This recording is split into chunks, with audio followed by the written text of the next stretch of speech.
You have a choice between saving one person and saving an entire world, every world. I can do both! Spider-Man, always! Not always. Miles, we all want to live the life we wish we had. Believe me, I have tried. And the harder I tried, the more damage I did. You can't have it all, kid.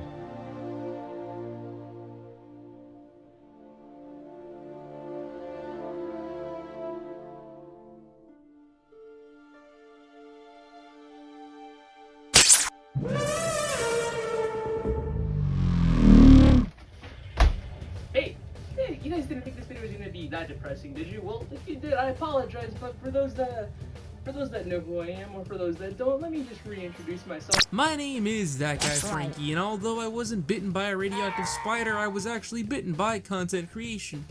That doesn't make any sense, but roll with it. For the past 4 years, I have been a YouTuber living like a leech in my parents' house, and although I'm trying to help make ends meet, my part-time job doesn't exactly help. Until recently, I started getting better at making videos, and you know the rest by now, if you watch my content. Everything has been kind of on the up and down. Until recently, when I got to re-watch Spider-Man Across the Spider-Verse not just once, not just twice, but thrice. Yes, I said thrice. Is that even a word? No. Thrice! With my best buds, my fellow chums, Aviator Man, and my best buddy Julian. Who, by the way, man, I'm very jealous of your Miles Morales cosplay. Let's get back into this video. What's not to enjoy in this Spider-Verse sequel? Was this sequel just as good as the first one? Does it hold up? Where does it succeed? Where does it fail? Upon having clashing art styles done beautifully well, to an amazing soundtrack that grew on me, as well as having spectacular layers of depth, what did this movie do to be different from its predecessor? I'm your friendly I just reset my thing again. You guys already know by now. I'm your friendly neighborhood host, That Guy Frankie. Oh, Yours truly, and come on, let's web swing into this video, webheads.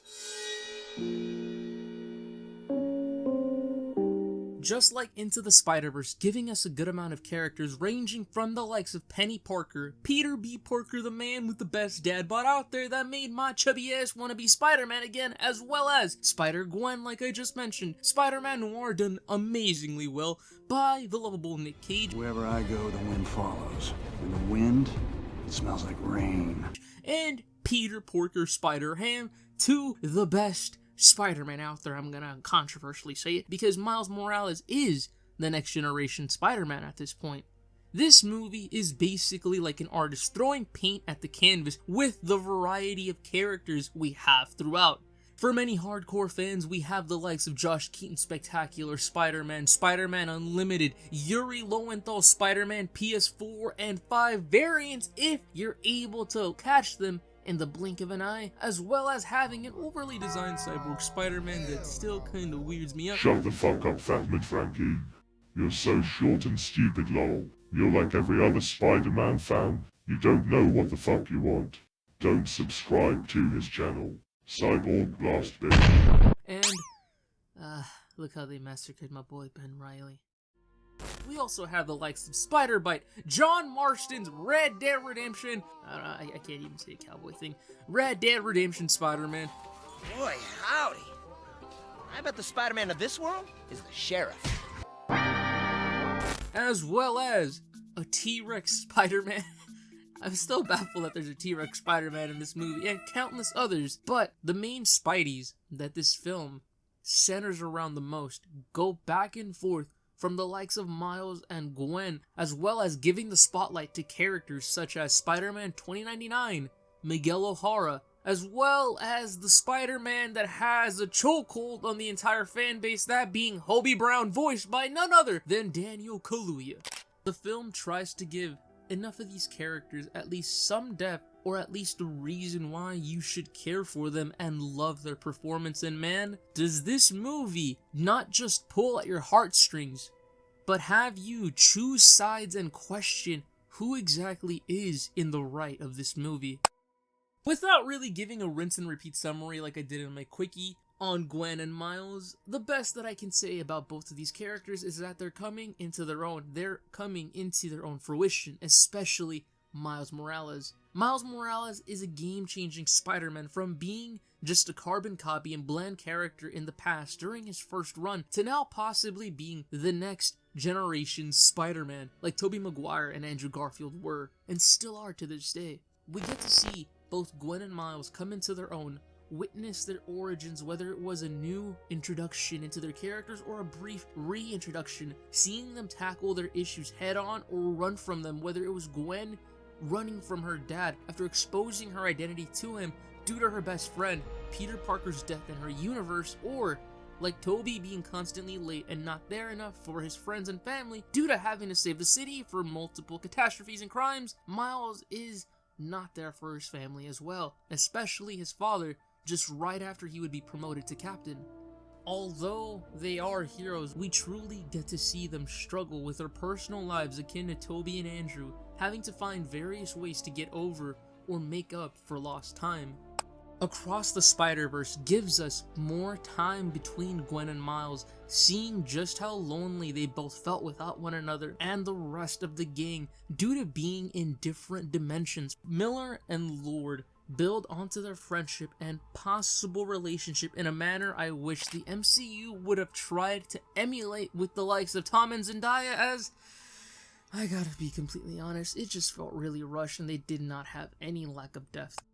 Gwen and Miles have this chemistry thanks to both Haley Stanfield and Shamik Moore bringing their characters to life and have this bond to them that naturally reminded me of their comic book counterparts that had me waiting patiently to see what would come next in their friendship or possible relationship if they went that route. And just like I stated earlier, this sequel does pull at heartstrings as we come to find out exactly why Miles has been alone, why no one has tried to visit him, and how he's essentially viewed as nothing more than a kid, weak and pitied upon. This is all thanks to one Spider, who I think was done right, and while I can see points from others saying that he was either too dark and edgy, they did get him right. The Spider-Man in question is none other than Spider-Man 2099, Miguel O'Hara. Miguel has this intimidating presence to him, and granted, he has a reason for it. With Miguel being behind the Elite Strike Force team and leading it, he's been through a lot and definitely knows his stuff. Oscar Isaac delivers a good performance and brings this character to life and reminds me of both Shattered Dimensions and Edge of Time, thanks to the plot feeling eerily similar, thanks to the concept of the Nexus and canon events. Miguel is not like the other spiders as he's different and darker from the rest in the society. Miguel is essentially the hero we don't want but we need, as he's the only one capable enough to not have a moral compass when it comes to saving the Spider-Verse from collapsing. He knows the importance of canon events and as to why they can't change, being self-aware as to why certain characters, friends and family have to die for the greater good in order for the multiverse to be safe, in order for these Spider-Men and women to truly understand the motto of these are the years when a man changes into the man he's going to become the rest of his life. Somebody help! Help me, my kid is drowned!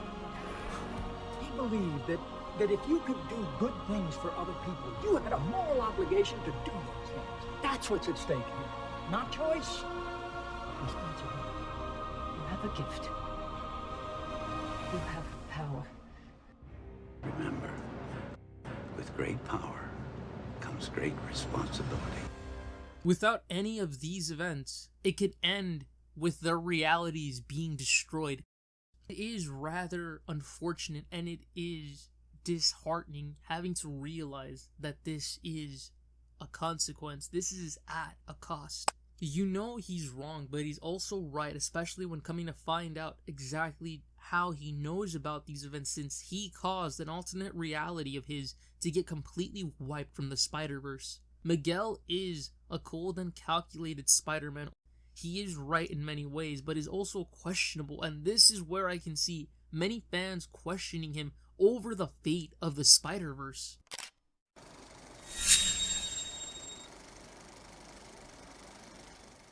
In my quickie, I ran through the whole Nexus and canon events very briefly. There I had mentioned how Miles is trying to change his reality's outcome as to not have to lose his dad. How do I really explain these canon events?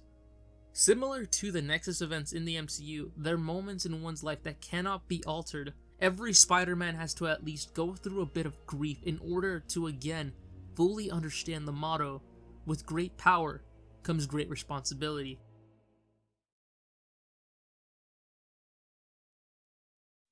And while the current track record with the comics and the MCU don't exactly establish this in a decent way, you know, No Way Home did with Aunt May, but it could have been done better. But again, while the current track record is kind of terrible with it, Spider-Verse establishes this in the most gut-wrenching scene possible.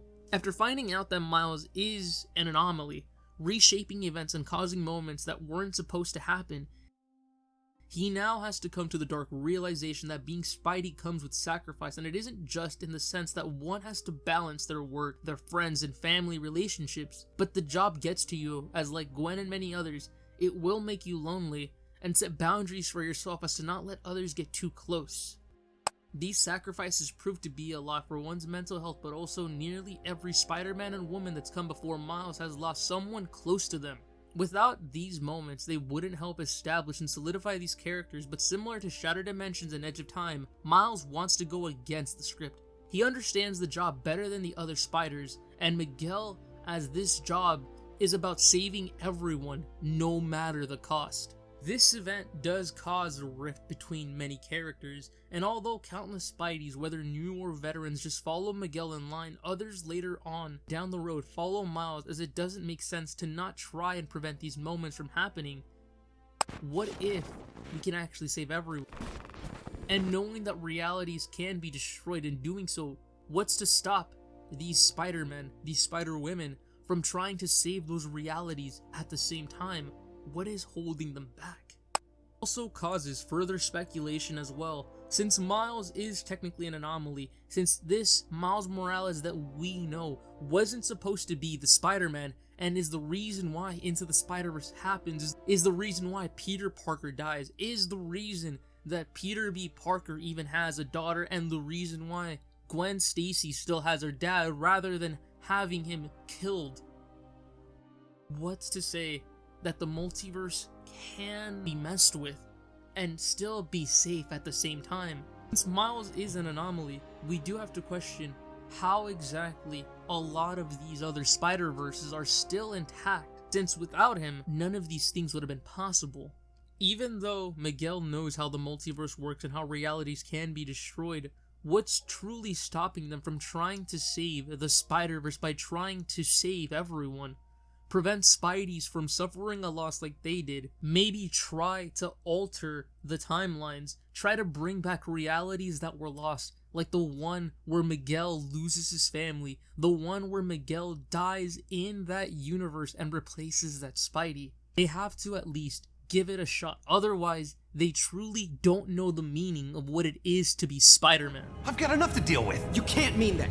You can't just ignore that she's in danger. Hey, I'm trying to focus on what's important. What's important is not standing by and allowing someone to suffer or die because you do nothing. If you don't get that, then you don't get the first thing about being Spider-Man. This movie just leaves us with amazing storytelling, since there isn't really a true villain, aside from the Spot, like I mentioned in my quickie, not really knowing what he's capable of with his own abilities once he starts to wreak havoc beyond his own comprehension. But still, this movie is more of a moral dilemma between Miguel and Miles Morales, trying to find the meaning on what it is to be Spider-Man, whether it's to save everyone no matter the cost, or sacrifice one in order to save the Spider-Verse. Even though this is just one part of the film, it's done remarkably well.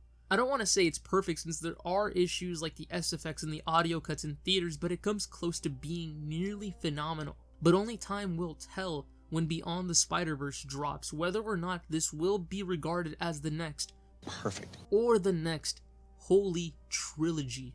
Across the Spider-Verse has animation that tops the first film, and after watching the film 3 times, the soundtrack, mostly the OST, slaps nearly harder than the first or comes close to it, and I love that this film showcases Miles even more. We get to see more scenes between him and his family, whether he's on the job or trying to be a good son. It reminds me nearly of the Spider-Man Miles Morales video game, where we actually get to see him with his mom have these moments between them, establish their characters, establish why family is important.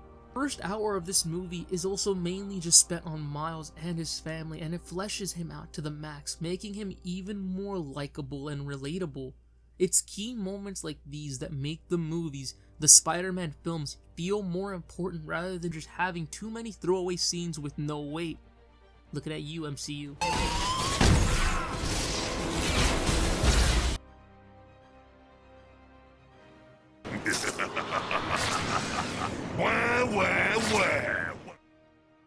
I do have some minor nitpicks though, they're just minor. They're not going to be to the extent that it's going to make me hate this movie, because looking at them now, I'm probably just overthinking about it, and yeah. Some of my main gripes are probably just Cyborg Spider-Man kind of having an overdesign, but I don't mind it as much, especially since one other gripe I have is the way that the Scarlet Spider is introduced. While I'm not a huge Ben Reilly fan, it is kind of weird just seeing how they treat an overly serious character into a joke, knowing that they did almost the same thing with Noir as Nick Cage. I think with Nick Cage it kind of just works a little bit more, but with Ben Reilly, I don't know if it's more of a disservice or just, I guess, making fun of how the 90s were with Ben Reilly, but either way, it'll probably grow on me. I know Andy Samberg did at least a fine job. He made me chuckle a little bit, but it's just gonna be a while before I can actually get used to seeing this Ben Reilly on my screen. Don't believe the negative press, Seth. I really think you're gonna flip for it! I am excited to see where we go from here, and I won't spoil the major scene that's in the end, but I will say that the cliffhanger is perfect.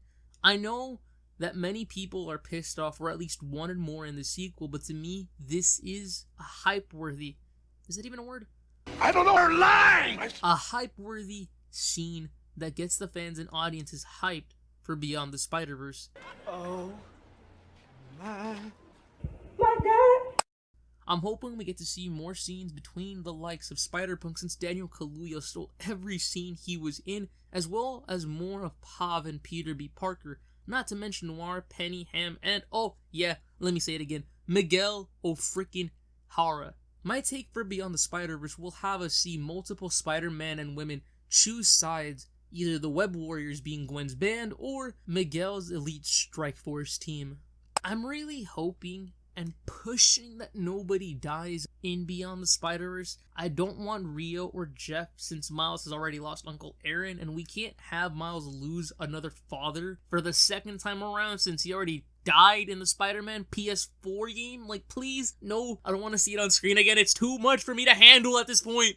But yeah, that was my take on Across the Spider-Verse, which you should definitely go out of your way to watch. And if you don't like it your first watch, I can see why, and I understand. Like I mentioned, there are certain divisive moments with the canon events not making as sense for some fans, since they might just overthink about it or just start reaching for straws. But again, I want you guys to try and see this movie at least for a second or third time before you make that final decision. I had to watch this movie 3 times, and upon the first time I still enjoyed it, and every single time I still enjoyed it. But yeah, those are my thoughts on Across the Spider-Verse, and as always, I'm your friendly neighborhood host, That Guy Frankie. That's right. Yours truly, and stick around for future videos. You'll definitely love them, or you'll probably hate them, but hey, I think that they're amazing and possibly even sensational. Yeah, I'll stop with the Spider-Man puns. I do see how he's my personality trait at this point, and it needs to stop. But yeah, stay groovy, stay awesome, and take care, guys. I'll see you guys in the next one.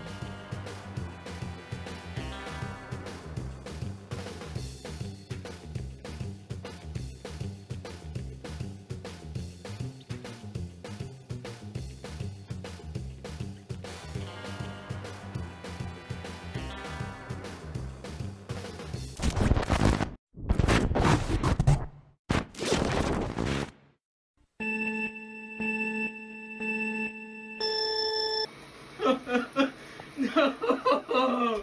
My eye!